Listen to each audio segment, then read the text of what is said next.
Good afternoon and welcome to Black Business Live. We're here at the ACBM Generational Wealth Conference. I'm here with Dr. George Fraser, and I'm so excited to learn and grow and just absorb all of that wisdom that you've been sharing over the years. I've heard you speak, and I'm just so excited.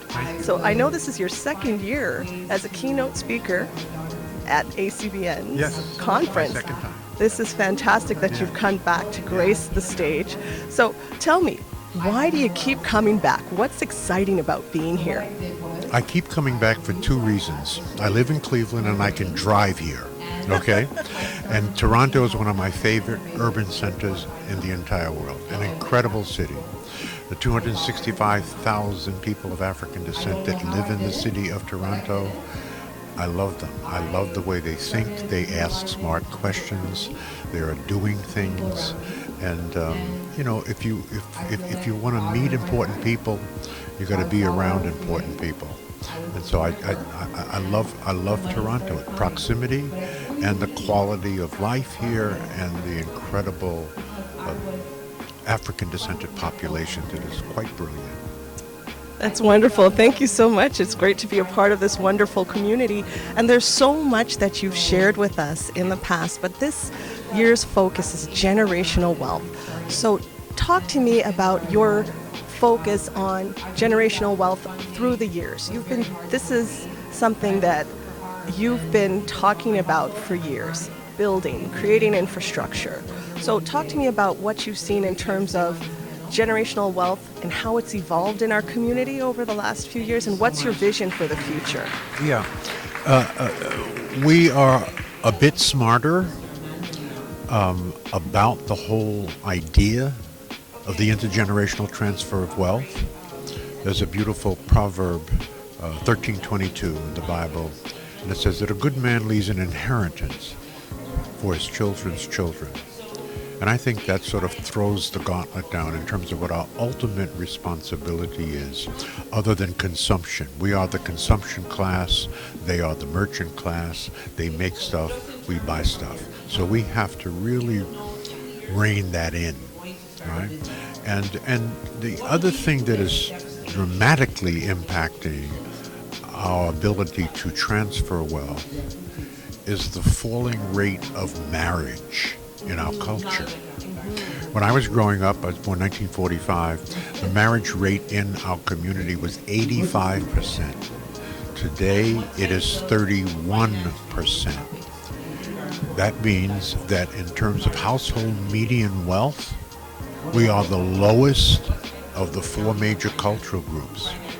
Asians are the highest at $128,000 a year in annual median wealth. When you look at the marriage rate in the Asian community, it is 94%, right?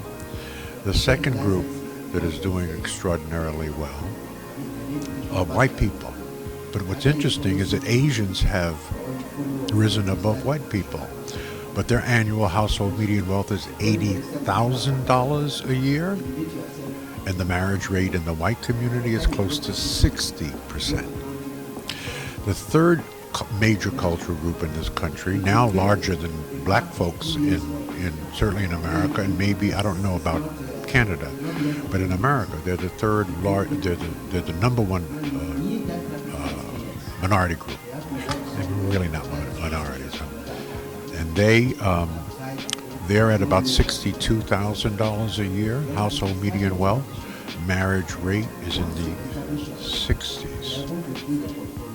Black folk, people of African descent, $52,000 household median income, marriage rate, 31%. Now, therein lies the problem. What does that mean? It means that 70% of our household wealth, people with household wealth, have one earner.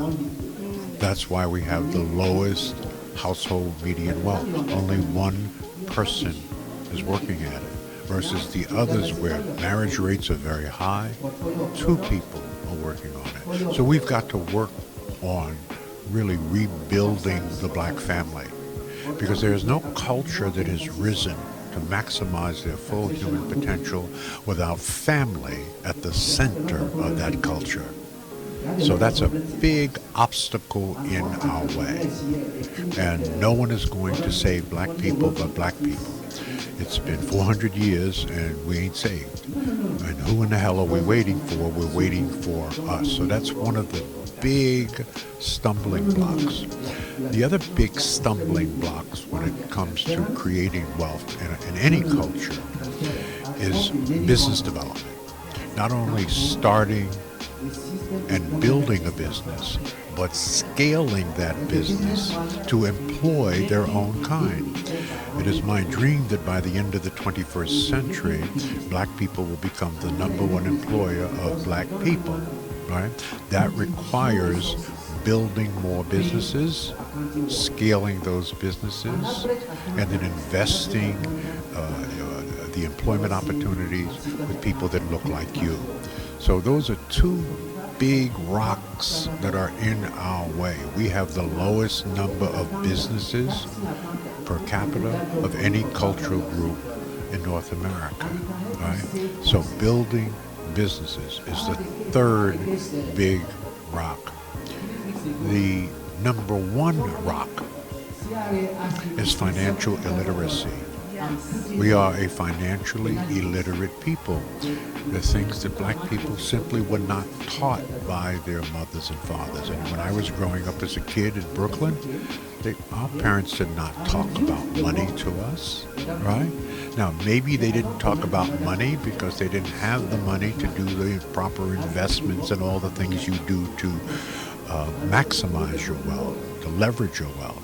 So we have to fix that, and that is financial education. There should not be a black church that does not have a financial literacy program.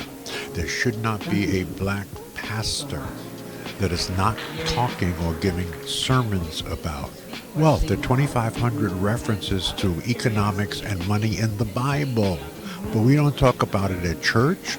We didn't talk about it at home.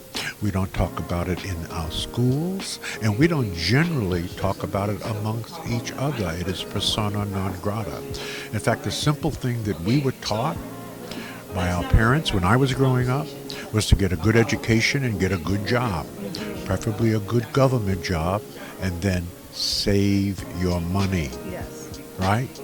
Well, you know what annual interest rate you get on a savings account? About 1%. 1%. So you're actually losing money. So my recommendation to black people is the only money you should save is the money that you immediately need to pay your bills and maybe 3 to 6 months of emergency money. Other than that, forget a savings account. Have an investment account. Right? So we have to change the mindset of our young people, not necessarily to save. That may be tertiary, third, but to invest. And there's so many opportunities. Invest in yourself, invest in building a business, invest in improving your skills, be committed to personal growth and development, lifelong learning, and constant never-ending improvement. We have to save us. And in a market-based economy, in a democratic capitalist society, the only color that really matters is green. So until our pile of green is as big and as high and as invested and as leveraged as any other cultural group's pile of green, we will never be equal at the table of democratic capitalism. So those are the big three things that we need to work on. Long answer to your question, but it was a great question. And that was a fantastic answer. I love the fact that it's all about building. We're building families. We are building businesses. And we are building financial literacy. At the foundation, we have those cornerstones. And that's the cornerstone of culture. And with BBLTV, that cornerstone of culture, commerce, and community, that's exactly what you're echoing back. And now that we are here in this room full of entrepreneurs, if there was one thing that you could tell them that you think would shift their mindset ever so gently, just so that the trajectory is taking them to the next level, what is it that you would say? I would educate them on the 4 pillars for the intergenerational transfer of wealth.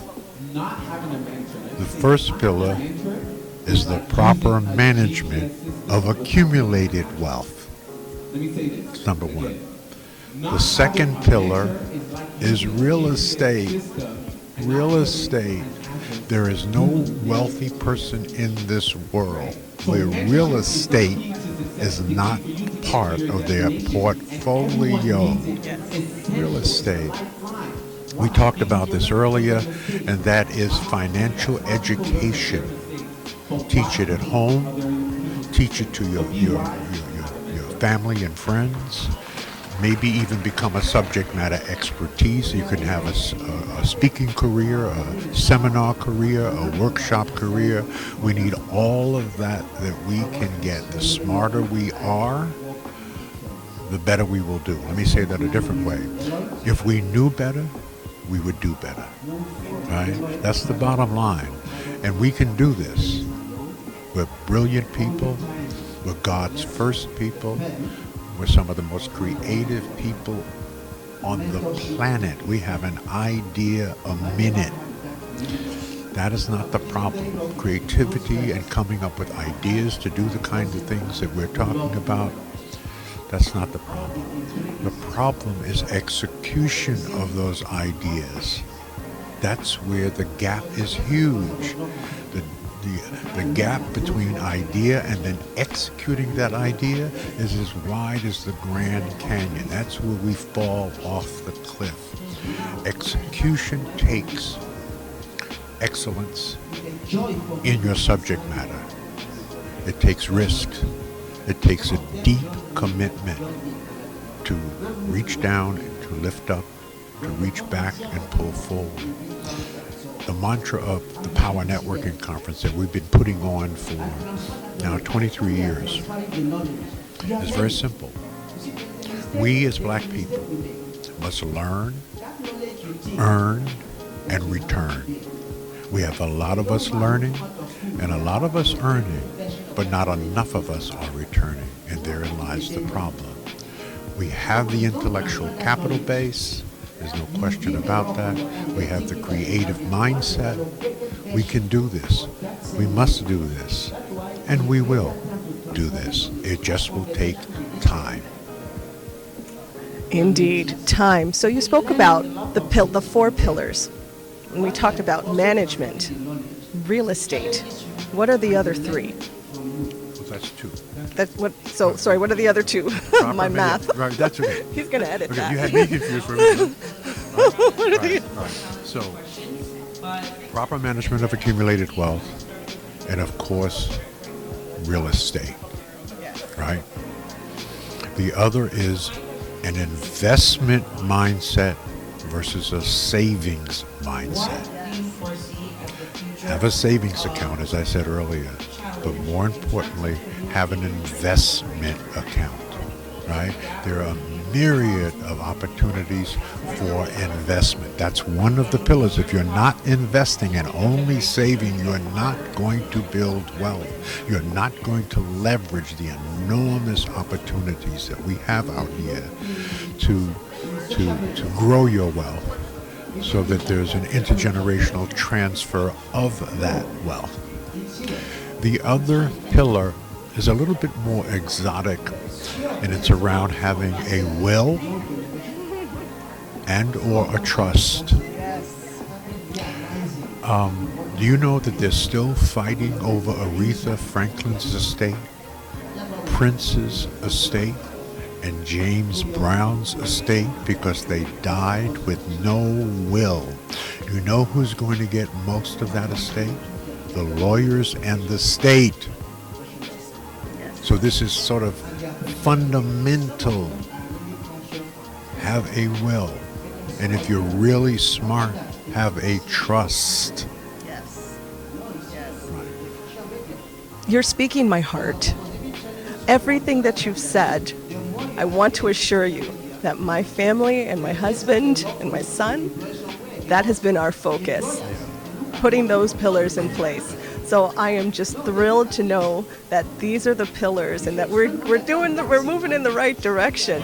So that's management of accumulated wealth, owning real estate, having investments versus savings. Investment account. Versus a savings account, so that your money is working for you. Let me say that in a different way. That's wonderful. Your money must work harder for you than you did for it. I love that. Right? And in fact, if it is not, your money is pimping you instead of you pimping your money. That is the best way I've heard it put. And fourth, and just the most amazing, the fourth one. Oh my goodness, why am I blanking? Putting the will in place. Putting a will in place. It is so simple. You can go online. You can literally talk to your accountant, talk to your financial advisor. They have templates that you can just put your will in place. You can print it out and unload it, download it and print it on the internet. A simple will. You do not have a will, that is the end of the intergenerational transfer of your wealth. It's fundamental. It's easy to do it. It really costs next to nothing. If you want to get a lawyer with some expertise, you might pay a couple of $100 if it's complicated. So there's no excuse. Protect your family and your children from the state and lawyers ending up with most of your money. I mean, duh. Right? I mean, it sounds so obvious, but we don't talk about it. And that's one of the problems. As I said, we don't talk about money and wealth. We don't learn about it in church. We don't learn about it in schools. So where do you get the knowledge from? We are responsible for the intergenerational transfer of this knowledge by modeling the behavior that we expect from our people and our family. You have to model it. You just can't say it. Model it. Do it. Execute. I love the fact that it's all about execution. That's where we've fallen off. But with education, with consistency, with reminding, with iron sharpening iron, we're going to get there. We've come from leaps and bounds. The wonderful news is that everyone who's in this room is a part of the educational process, is a part of communicating and transferring the intellectual wealth. And as we continue to do this, and as we continue to absorb the wealth from the generations who have lived and grown through the hardest part of pushing us uphill, we now stand at that pinnacle where we can make a change. So to everyone who's listening to this interview, I want to encourage you to follow the 4 pillars. It is time for change. Dr. George Fraser, I am so grateful to have the honor of speaking to you and exchanging this wealth of information, and I look forward to following those 4 pillars and modeling that in my life so that I can see that intergenerational change and transfer of wealth and intellectual wealth for generations to come, from my son to his family, so that we can do what Proverbs 13 says, a good man. And that's sort of sexist. It's actually a good man or woman leaves an inheritance for his children's children. A good man leaves an inheritance for his children's children. Just want to get it right. Proverbs 13:22. A good man or woman leaves an inheritance for their children's children. Again, thank you so much, Dr. George Fraser. All right, thank you. So